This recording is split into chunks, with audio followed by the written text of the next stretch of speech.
Il était une fois un jeune homme qui vivait dans un petit village au pied d'une montagne. Ce jeune homme était connu dans tout le village pour sa paresse. Il passait ses journées allongé à l'ombre d'un arbre, à faire la sieste et à rêvasser, pendant que les autres villageois travaillaient dur dans les champs et les ateliers. Un jour, un vieux moine sage arriva au village et appela le jeune homme. « Mon fils, dit le moine, j'ai une tâche pour toi. Je veux que tu grimpes au sommet de cette montagne et que tu me ramènes une seule plume du pic le plus haut. » Le jeune homme regarda la montagne et se moqua. « C'est impossible, dit-il.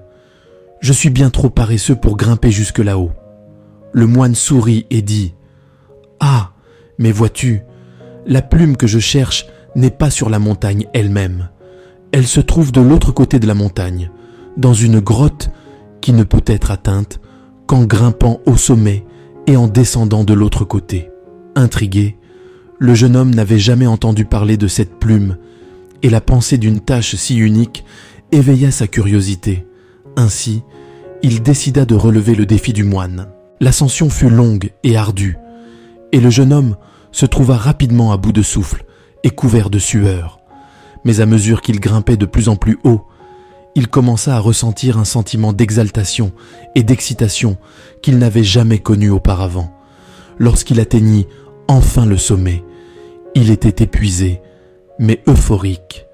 Il contempla la vue, à couper le souffle devant lui, et ressentit un sentiment d'accomplissement qu'il n'avait jamais éprouvé auparavant.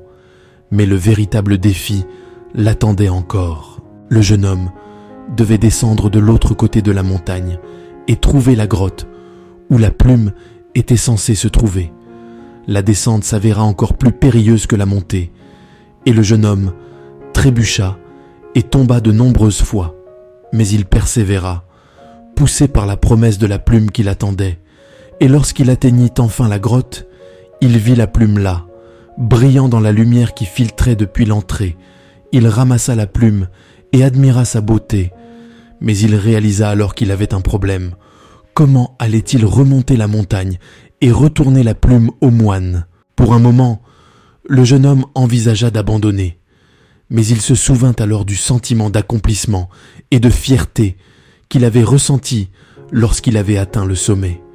Il savait qu'il avait la force et la détermination pour le faire à nouveau. Ainsi, il grimpa de nouveau la montagne, ses muscles endoloris et ses poumons brûlants. Mais il ne renonça pas. Il se poussa à continuer, porté par la connaissance qu'il avait surmonté sa propre paresse et accompli quelque chose de véritablement remarquable. Lorsqu'il atteignit enfin le moine et lui présenta la plume, le moine sourit et dit « Bien joué mon fils, tu as appris une leçon importante aujourd'hui. La paresse n'est pas quelque chose à accepter ou à tolérer. C'est un défi à surmonter, un obstacle à franchir.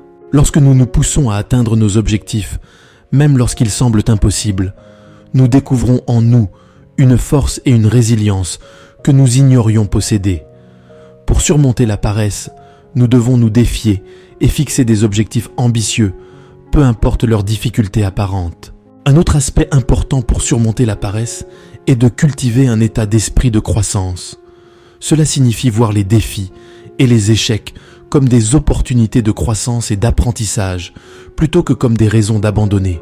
En adoptant un état d'esprit de croissance, nous pouvons reconsidérer notre manière de penser l'échec et l'utiliser comme un catalyseur pour l'amélioration et le progrès. En fin de compte, surmonter la paresse nécessite une volonté de sortir de notre zone de confort et d'embrasser les défis et opportunités qui se présentent.